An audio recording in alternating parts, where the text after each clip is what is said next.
All right, Tammie, now it's time to get into it. Get into it. Get into it.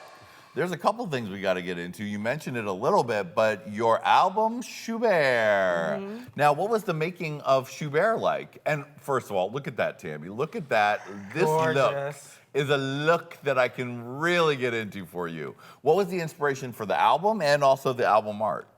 Well, the album was about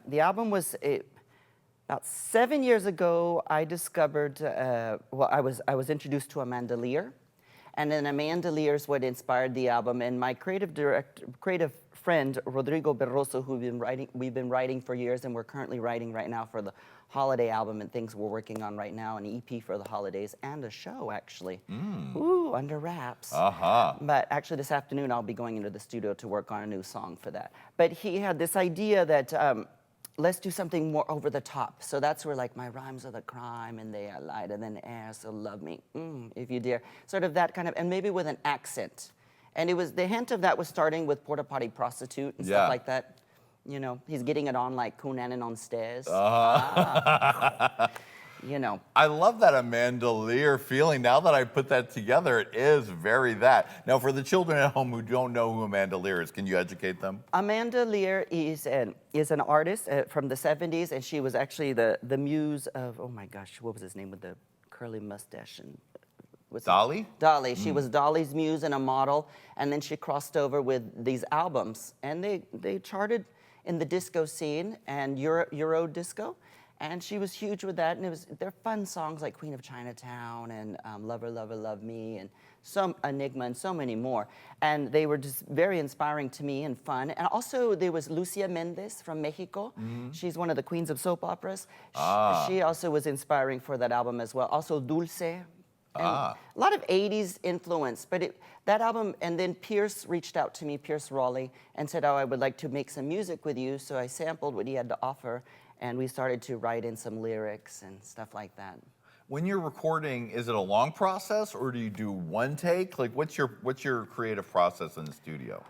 I mean, it varies from time to time how that works. It's not a one take, that's for sure. You know, especially I'm so naive about my voice and how it sounds. It's so like, oh God, really? Is that what that sounds like? You know. But people seem to like my voice. They want more Ashmere, right? Or AMSR, right? Oh, ASMR, yeah. AMSR, not Asmir, whatever. Yeah.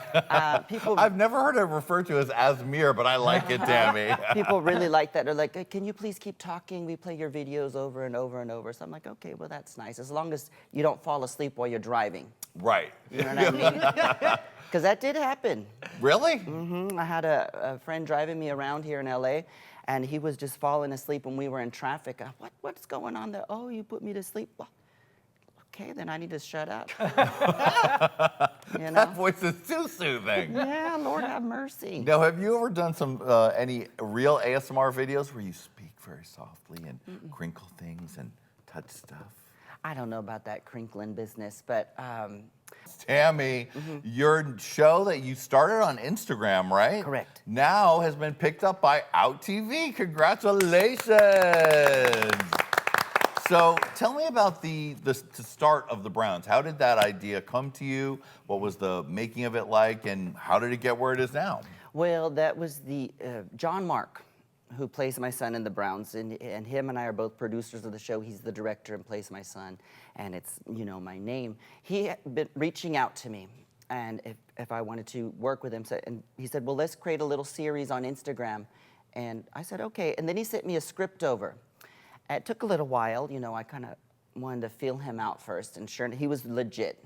And then he sent me a script, and I said, oh, this is right up my alley. Because, you know, I've been making those independent films, those little ones I have on my YouTube channel and all that, which I have quite a few of those. You have a catalog of delights. Please, everybody needs to go check that out. I really enjoyed making those little films. But anyhow, and I have some more, you know, up the sleeve here. But he sent me the script, and I said, you know, I can do this. This is right up my alley, you know, let's do this. And he asked me who I wanted to. He's always very involved. Like, he wants me to involve other queens, always. He said, if we do this or that, I have an idea, and we'll invite a queen. He asked me who I want. I said, well, of course, Kelly Mantles. you know? And she comes in and plays my best friend on the Browns, and Sheila. And then we have Paige, who plays my sister Ethel.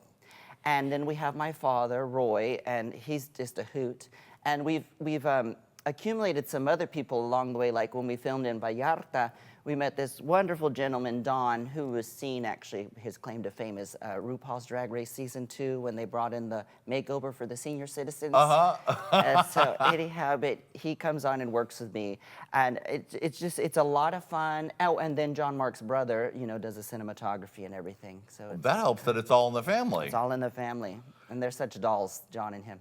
So that show got a great reaction. Correct, yes. And it was great to see you doing even more acting, you know, and also, of course, Kelly Mantle's so talented. You really got to do more than just your solo Tammie stuff, which we all enjoy, but you were doing scene work, doing, you know, really playing this up. What was the process of making that like? Different for you? It was easy, it was fun, it was very simple, very natural, organic. And we don't have to shoot those a lot. It's pretty much go in, deliver them, and bam. And that's why I'm wearing the hair, because the show was picked up, so I might as well promote with the hair. Yes. It's like when John Mark and I, we set together, like for example, during the COVID-19, we started working because of the AMSR, people wanted that. So he said, well, let's work on something. So we created the Tammie Tales, which have been quite a hit on Instagram as well. Yeah. And we're put a break on them right now because we're back in the studios working on these different projects right now, so. So the Browns will be out on Out TV. So if you're watching us on Out TV, hopefully you'll go switch right over to the Browns right after. And then it'll be on Amazon Prime, right? Amazon Prime to come as well. But it seems like everything that John Mark and I have been working on together has gotten a green light so far. So it's the magic. That's great. It's great to know. How did you guys first meet?